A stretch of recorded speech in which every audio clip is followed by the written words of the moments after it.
إني دكتور الاستشاري علي عباس الموسوي، استشاري جراحة الدماغ والأعصاب والعمود الفقري، تدريسي في كلية طب حمورابي جامعة بابل. محاضرتنا اليوم المرحلة الخامسة about the head trauma and the acute intracranial events. The objective of our lecture first is to know the types of the head trauma and to know and understand the types of the skull fracture, and third, to know the types of intracranial hemorrhage and the clinical presentation and sequelae of the head injury. The head trauma, we have to define the head injury as an external trauma that applied to the skull and its containing brain tissues. It's either open trauma or closed trauma. The clinical types of head trauma, we have skull fractures and intracranial hematoma. The skull fracture could be linear skull fracture, depressed skull fracture, and fracture base of the skull. The intracranial hematoma, we have 5 types: extradural hematoma, subdural hematoma, subarachnoid hemorrhage, intracerebral hemorrhage, and the intraventricular hemorrhage. First, we discuss the skull fractures. We have a linear skull fracture, as in this picture, which is a CT scan, 3D reconstruction, and this is a bone window showing occipital linear skull fracture, which is a line through the full thickness of the skull base. Usually the patient intact neurologically and does not need surgery, or just need observation. Another type of skull fracture is called depressed skull fracture, like in this picture.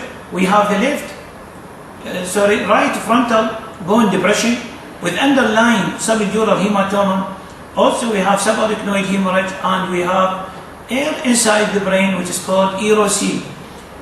This could be open or could be closed and have a serious complication, and it considered as an emergency condition because it needs to elevate this depressed segment and repair the dura and evacuate the hematoma.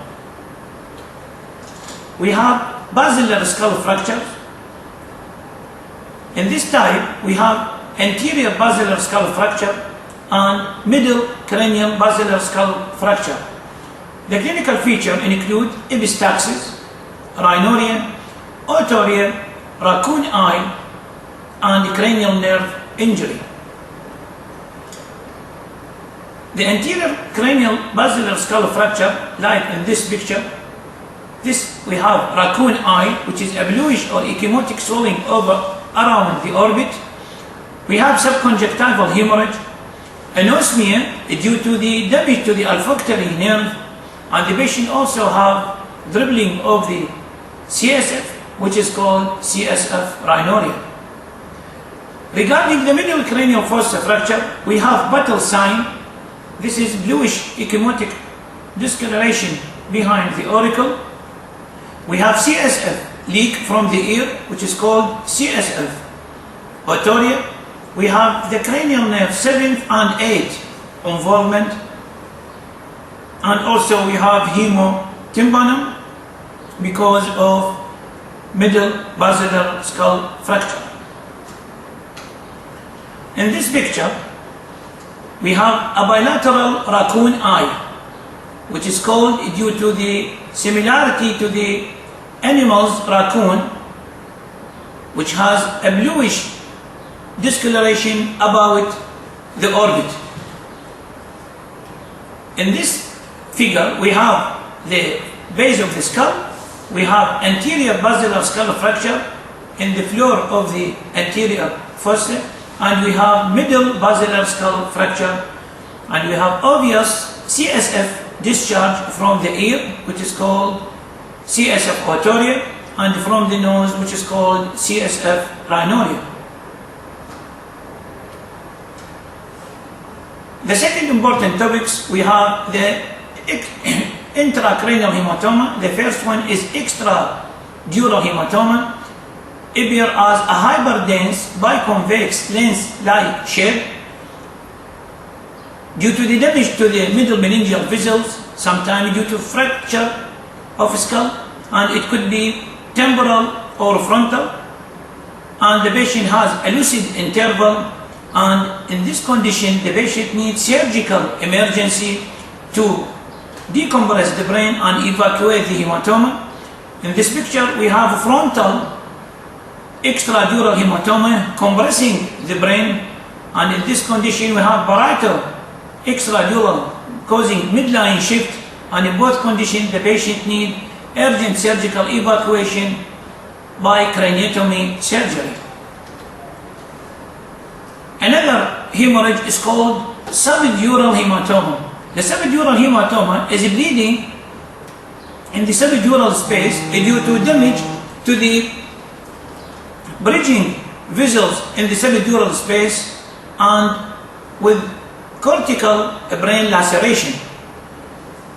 It appears as a bi-crescent shape hyperdense lesion compressing the brain and has a serious complication, and the outcome is hopeless, not like the extradural hematoma. We have a subarachnoid hemorrhage.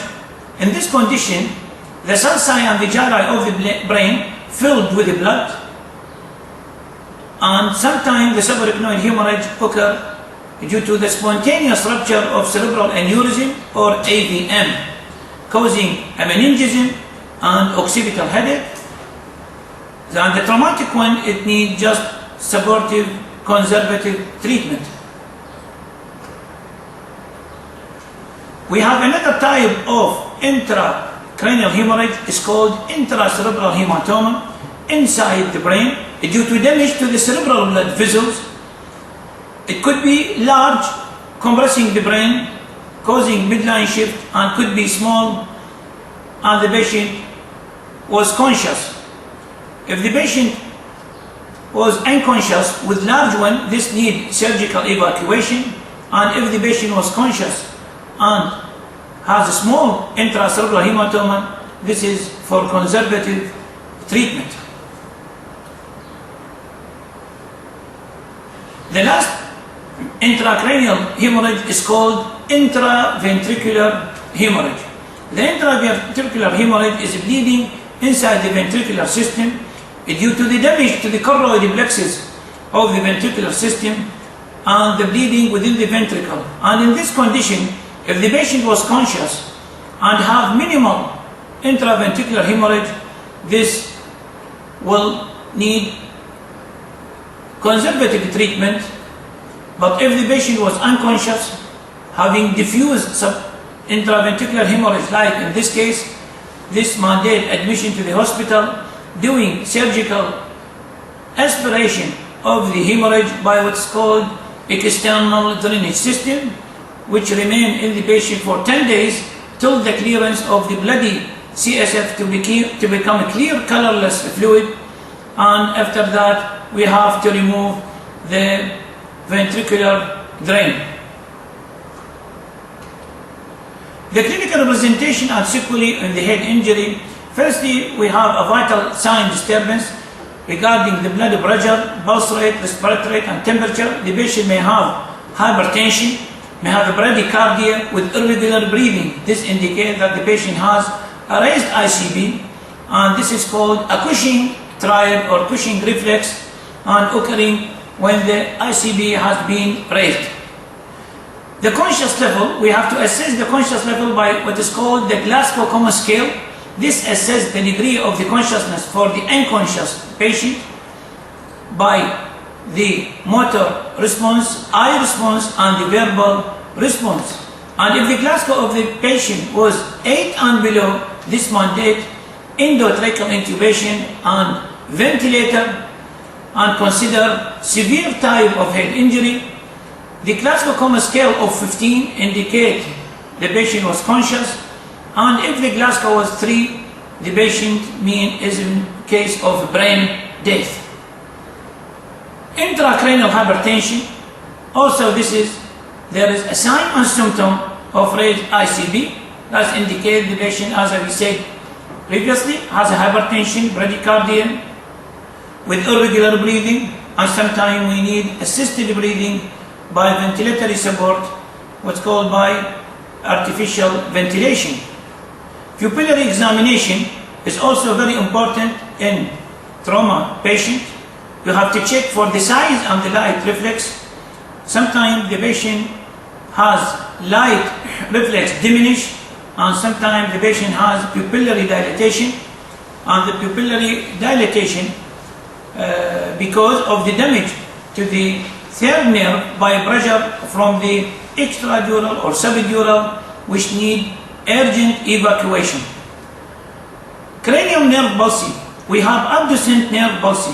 The abducent nerve palsy is commonly involved in the trauma of the head because it has the longest intracranial course inside the cranium, and also the olfactory nerve may be damaged during the anterior basilar skull fracture, facial nerve involvement in the middle cranial skull fracture, and sometimes the vestibulocochlear nerve involvement in the middle basilar skull fracture. We have motor weakness. We have to check for the lateralizing sign. The patient may have upper limb or lower limb weakness, or hemiparesis or monoparesis. Sensory loss. Sometimes the patient has a spinal injury and presenting with the sensory loss. Respiratory irregularities. Patient may come with ataxic breathing and sometimes come with the Chinese talk breathing, and indicating that the brainstem has been involved. Herniation syndrome. We have a type of herniation syndrome, tentorial, central, subfalcine herniation. It is very important to get notes the type of herniation to manage it urgently. And the last we have what's called the brain death. The herniation syndrome, like we have subfalcine hemorrhage, when the brain herniates below the falx cerebri, we have central transtentorial and causing damage to the brainstem. We have ankle herniation and the transcalvarial, that means the brain herniate through the skull fracture.